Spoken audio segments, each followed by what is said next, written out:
In the sprawling cosmos, human explorers ventured into the unknown with an unquenchable thirst for discovery. The starship Odyssey, a gleaming testament to human ingenuity, drifted silently through the deep expanse of space, its course set towards a recently discovered star system believed to host intelligent life. Captain Elena Mirov, a veteran of interstellar travel, gazed out the command deck's panoramic windows, her eyes reflecting the starlight that danced across the void. Elena's focus wasn't just on exploration. She was driven by a deeper mission. The Odyssey's journey was part of a broader initiative to establish contact and potentially alliances with extraterrestrial civilizations. The data from their long-range scanners had pinpointed their destination, a planet named Zither, home to the Zitherians, a race whose females were reputedly untouchable by other species. As the Odyssey approached Zither, the crew busied themselves with preparations. First contact protocols were reviewed, and diplomatic packages were assembled. The atmosphere was a blend of excitement and underlying tension, as none knew what awaited them. Elena convened her senior staff for a final briefing before arrival. "We have to remember this is uncharted territory," Elena addressed her team, her voice steady and commanding. "Every action, every word will represent humanity. The Zitherians are known to be reclusive, especially their females. Standard protocols apply, but stay alert to any cues from them." Dr. Liam Reed, the ship's chief anthropologist, chimed in. "The most intriguing part of our intel suggests that the females of this species have never allowed any outsiders to get close. There's a cultural or perhaps a biological reason we need to understand." As the Odyssey entered orbit around Zither, the planet revealed itself. It was a world of vivid contrasts, with sprawling blue oceans and vast green landmasses adorned with crystalline structures. It was beautiful, yet alien, an untouched ecological paradise. The first meeting was to take place on the surface. The Zitherians had agreed to this after several transmissions back and forth, which was a positive sign. Elena chose a small team: herself, Dr. Reed, and 2 security officers. They boarded the shuttle, descending through the planet's thick, misty atmosphere. Landing in a clearing near one of the larger crystalline structures, they were greeted by a group of Zitherians. The aliens were taller than the average human, with elongated limbs and translucent skin that shimmered with a pearlescent sheen under the sunlight. Their eyes were large and expressive, conveying a sense of profound depth and intelligence. A Zitherian, who introduced himself as Elor, stepped forward. His voice was melodic and his words were chosen with care. "Welcome, travelers from Earth. I am Elor, designated to speak for my people. We understand this is a significant moment for both our races." Elena responded, equally diplomatic. "Thank you, Elor. We come in peace and hope to learn from each other, forging a path of mutual respect and cooperation." The initial exchanges went smoothly, covering basic information about each species' history and culture. However, Elena noticed the conspicuous absence of any female Zitherians. Sensing a delicate subject, she decided to broach the topic. "Elor, we've noticed we haven't been introduced to any of your female counterparts. Is there a cultural significance to this?" Elor hesitated, his eyes flickering with a hint of unease. "Yes, there is indeed significance. Our females are vital to our survival as a species. Their well-being is connected to our planet's essence. For reasons we cannot fully explain to outsiders, they maintain a distance from all males not of our kind, including other species." Intrigued and mindful of the sensitivity, Elena nodded. "We respect your traditions and boundaries. Perhaps in time, with trust, we might understand more about each other." As the sun set over Zither, casting long shadows of the crystalline towers across the verdant landscape, Elena felt a mixture of accomplishment and curiosity. The first steps in a new world had been taken, but the path ahead promised to be fraught with complexities and wonders yet to be understood. The Odyssey's mission had just begun. Back aboard the Odyssey, Elena convened with her crew to discuss the day's events. The absence of female Zitherians was a puzzle that piqued everyone's curiosity. Elena decided that understanding this mystery was crucial not just for diplomatic relations, but perhaps for the survival of the Zitherians themselves. "I want to dig deeper into this," Elena declared in the dimly lit briefing room. "Liam, I need you to analyze all our interactions today. Look for any cultural hints or biological clues they might have inadvertently shared about their females." Dr. Reed nodded, poring over the data and recordings. "I'll start with the linguistic patterns and body language. There's something about their demeanor that suggests both reverence and fear when they mention their females." Meanwhile, Elena decided to take a more direct approach. She requested another meeting with Elor, this time focusing specifically on learning more about their females and the reasons behind their seclusion. The next day, Elena and her team descended to Zithera once more. Elor greeted them at the same clearing, his expression guarded, yet open to dialogue. "Elena, I sense your questions carry weight concerning our females," Elor began, his voice a mix of caution and curiosity. "It is a topic wrapped in complexity. Our females are not merely different in gender, but in essence.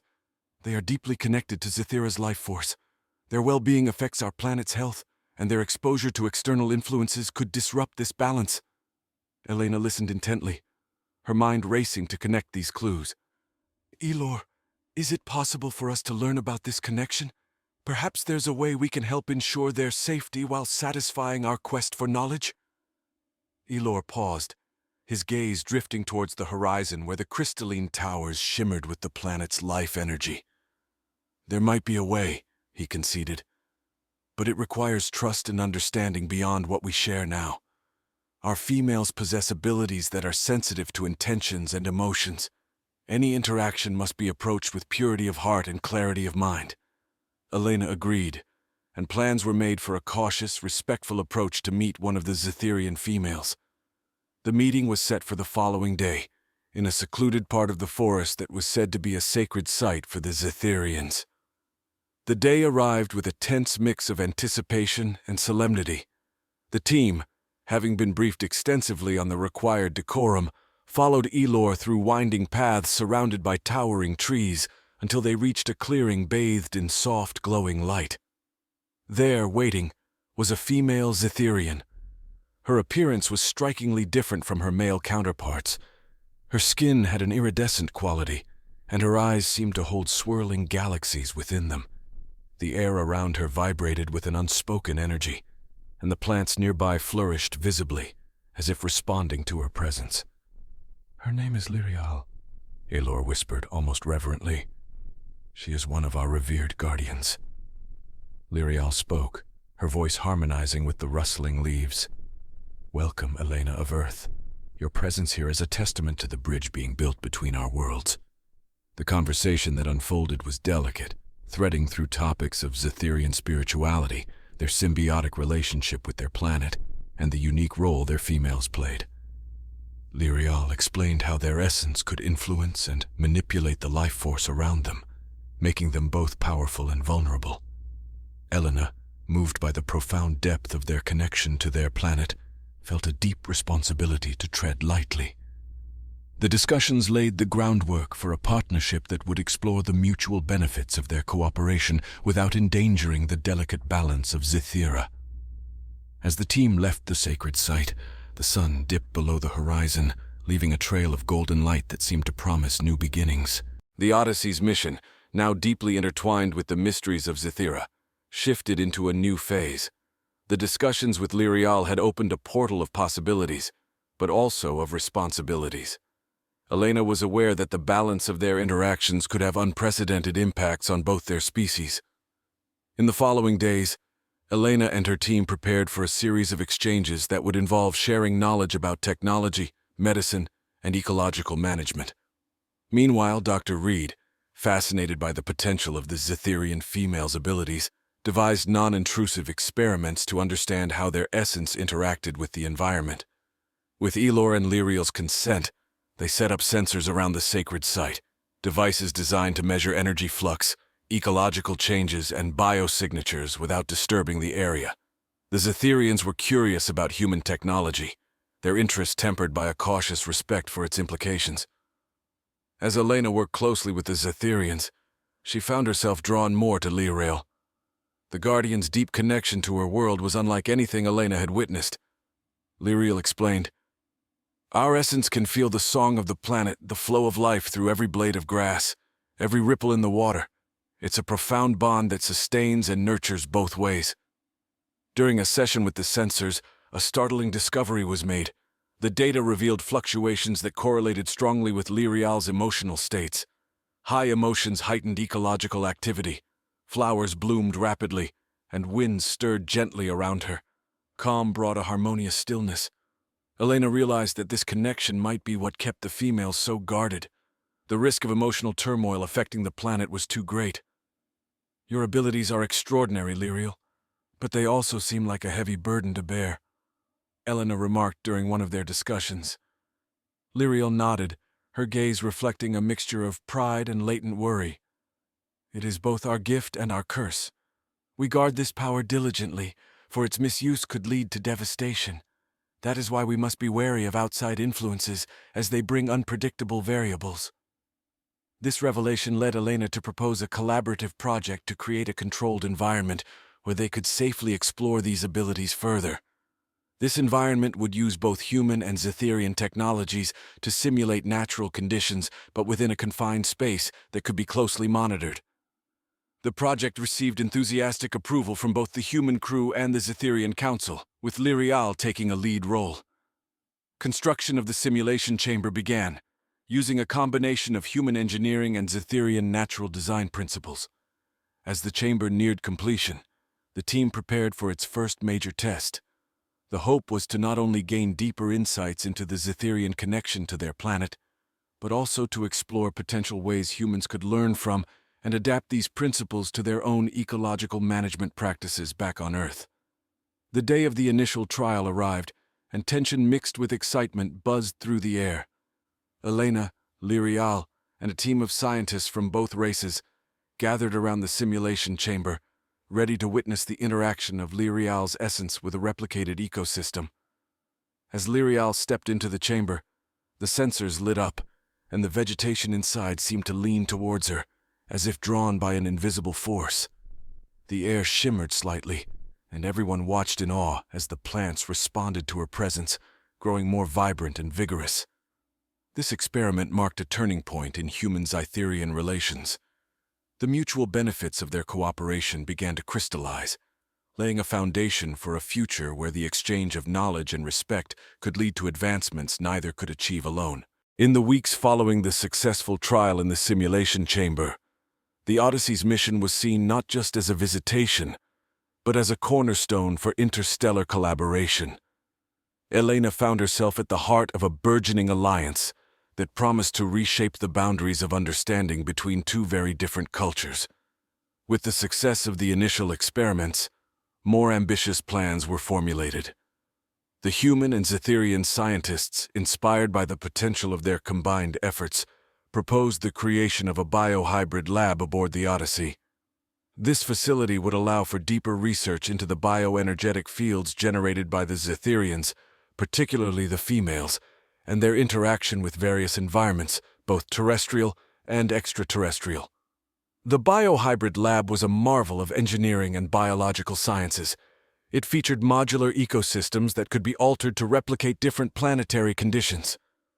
The core of the lab was designed to be sensitive to bioenergetic fields, enabling researchers to observe the subtlest interactions between Lyrial and the ecosystems. Lyrial, who had become an enthusiastic participant in these experiments, worked closely with Dr. Reed to explore the limits of her abilities. "It's fascinating," Dr. Reed noted during one of their sessions, "the way Lyrial's presence can accelerate the growth of these plants or stabilize these microenvironments. It could revolutionize how we think about ecological management on Earth." The experiments also revealed unexpected findings. It was discovered that certain frequencies of emotional resonance not only affected plant life, but could also influence weather patterns on a small scale. This had profound implications for understanding how the Zitherians had evolved in tandem with their planet, suggesting a symbiotic evolution where emotional and ecological stability were intertwined. As the research progressed, Elena organized a symposium aboard the Odyssey, inviting both human and Zitherian scholars to discuss the findings. The event was a blend of scientific conference and cultural exchange, featuring presentations on the latest research, discussions on philosophical implications, and showcases of Zitherian art and music, which were intrinsically linked to their environmental connection. One evening, as the symposium drew to a close, Lyrial performed a traditional Zitherian ritual that demonstrated her people's reverence for their planet. The audience watched in silence as the room was filled with holographic displays of Zitherian landscapes, perfectly synchronized with Lyrial's movements and emotions. The plants in the room responded palpably, growing more lush and vibrant as the ritual progressed. The demonstration was not just a display of cultural heritage, but a poignant reminder of the stakes involved in this partnership. The Zitherian survival was deeply connected to their home world, and their abilities, while powerful, required careful stewardship. In the wake of the symposium, Elena and Elor discussed the future. "We've started something remarkable here," Elena said, her eyes reflecting the starlit void outside the Odyssey's viewing port.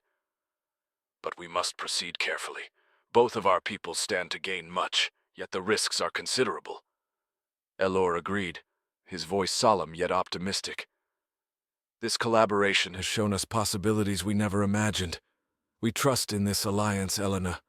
Let us continue to explore this path, with both our hearts and minds open." As the Biohybrid lab became a permanent fixture on the Odyssey, it symbolized a bridge between two worlds, a testament to the power of curiosity, respect, and the shared desire to protect and understand the mysteries of life. This evolving partnership not only paved the way for scientific breakthroughs, but also for a deeper mutual understanding that reached beyond the confines of laboratories and diplomatic meetings. As the partnership between humans and Zitherians deepened, the impacts of their collaboration began to manifest in tangible ways. The Biohybrid lab was not only a hub of scientific exploration, but had become a symbol of unity and shared purpose. However, with greater integration came greater challenges, particularly in maintaining the delicate balance of Zitherian ecological and emotional sensibilities. The breakthroughs in the lab had prompted Elena to propose an ambitious project, the co-creation of a terraforming protocol based on Zitherian principles that could potentially be used to revitalize dead planets or those in ecological decline. This initiative, named Project New Dawn, aimed to harness the unique capabilities of Zitherian females in a controlled, ethical manner to breathe life into barren landscapes. Lyrial, while supportive, expressed reservations. "We must tread lightly," she cautioned during a planning session. "The essence that connects us to Zithera is sacred and powerful. Its application on other worlds must be done in a way that respects the life force of those planets, not merely for the benefit of terraforming." Dr. Reed, leading the scientific team, developed protocols that included rigorous ethical guidelines to ensure that the project would not exploit or harm the Zitherian essence. These guidelines were reviewed and revised through numerous discussions with Zitherian leaders and ethicists, leading to a framework that all parties felt comfortable with. The first test of Project New Dawn was scheduled on a small, lifeless moon orbiting a gas giant in an adjacent system. The site was chosen for its isolation and simplicity, minimizing variables that could complicate the initial trials. The day of the first trial arrived, and a selected team, including Lyrial, traveled to the moon aboard a specially equipped shuttle. The surface of the moon was stark, a landscape of dust and rock stretching endlessly under a pale sun. As Lyrial stepped onto the surface, her connection to the life force of Zithera was palpable, even in this desolate place. Using a portable version of the Biohybrid technology, Lyrial began the process. The area around her vibrated slightly as she focused, her concentration intense. Gradually, microorganisms and plants, carefully chosen and prepared for this environment, began to show signs of life. Sprouts of green emerged from the gray, a stark contrast to the surrounding barrenness.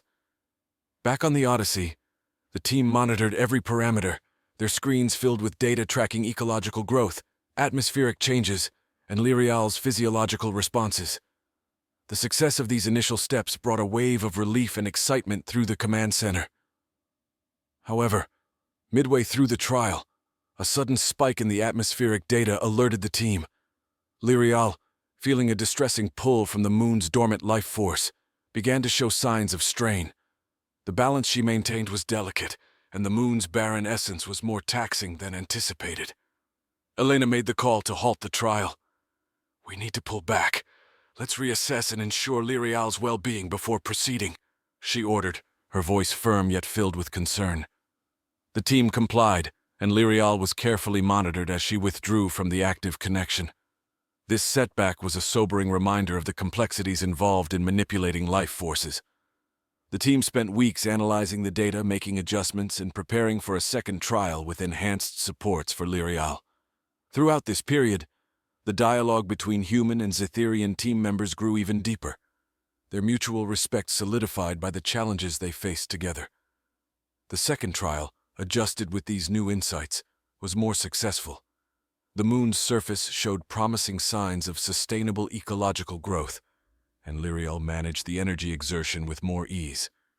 The project, while still in its infancy, had taken its first cautious steps towards success, guided by a deep commitment to ethical exploration and the forging of a respectful symbiosis between human ingenuity and Zitherian spiritual ecology. The successes and setbacks of Project New Dawn had ripple effects far beyond the confines of the test moon and the decks of the Odyssey. News of the groundbreaking work spread throughout human and Zitherian communities, sparking debates and discussions on the ethical implications and the future possibilities of such interstellar cooperation. As Project New Dawn moved from experimental trials to more structured applications, Elena found herself at the forefront of a new movement. She was not just a ship's captain anymore. She was a pioneer in a growing field that merged ecology with interstellar diplomacy. This role brought with it a weight of responsibility and the drive to push the boundaries of what was possible, always mindful of the ethical compass guiding their mission. In light of the project's expanding scope, a summit was convened on Zithera, attended by leaders from various human colonies and representatives from multiple alien races who were intrigued by the potential of the new technology. The summit was not only a forum to discuss the future of terraforming, but also an opportunity to establish a broader coalition for ecological stewardship across star systems. During the summit, Lyrial and Elena presented the findings from the trials, emphasizing the delicate balance required to harness Zitherian abilities without causing harm. "We have before us a tool of incredible power," Elena addressed the assembly, her voice echoing in the grand hall. "But it is a power that must be used with the utmost respect for the life forces we seek to nurture. Our success on the test moon is just the first step." Lyrial, standing beside Elena, added, "Our partnership has taught us much about trust and the interconnectivity of all living things. As we move forward, let us remember that the essence we share is not just a resource. It is a sacred trust that binds us to our worlds and to each other." The summit concluded with the signing of the Zither Accord, a multilateral agreement that established guidelines for ecological interventions and affirmed the signatories' commitment to responsible stewardship of their planets. The accord was hailed as a historic achievement, one that promised a more harmonious approach to the challenges of planetary management and interstellar cooperation. Back aboard the Odyssey, as the ship resumed its explorations, the crew reflected on the journey that had brought them to this point. Dr. Reed, looking out at the stars from the observation deck, mused, "We started with a simple mission to explore, and now we find ourselves as custodians of a new way of interacting with the universe. It's quite the shift in perspective." Elena joined him, her gaze also fixed on the stars. "It's more than exploration now," she agreed. "It's about understanding our place in the cosmos and ensuring that we contribute positively to the tapestry of life. We're not just passing through these stars, we're becoming a part of their story." As the Odyssey continued on its path, the lessons learned from Zithera and the ongoing projects inspired by those initial trials shaped its missions. Each new world and each interaction was approached with a sense of duty and possibility, reflective of the profound connections established during their time with the Zitherians. The stars, once mere points of light in the vastness of space, were now beacons of potential, guiding the Odyssey and its crew through the uncharted territories of space, science, and diplomacy. The universe seemed a little smaller, a little more connected, and vastly more filled with hope, as humanity and its allies moved forward together, their futures harmonized by the shared vision forged in the depths of space and the spirit of the Zither Accord.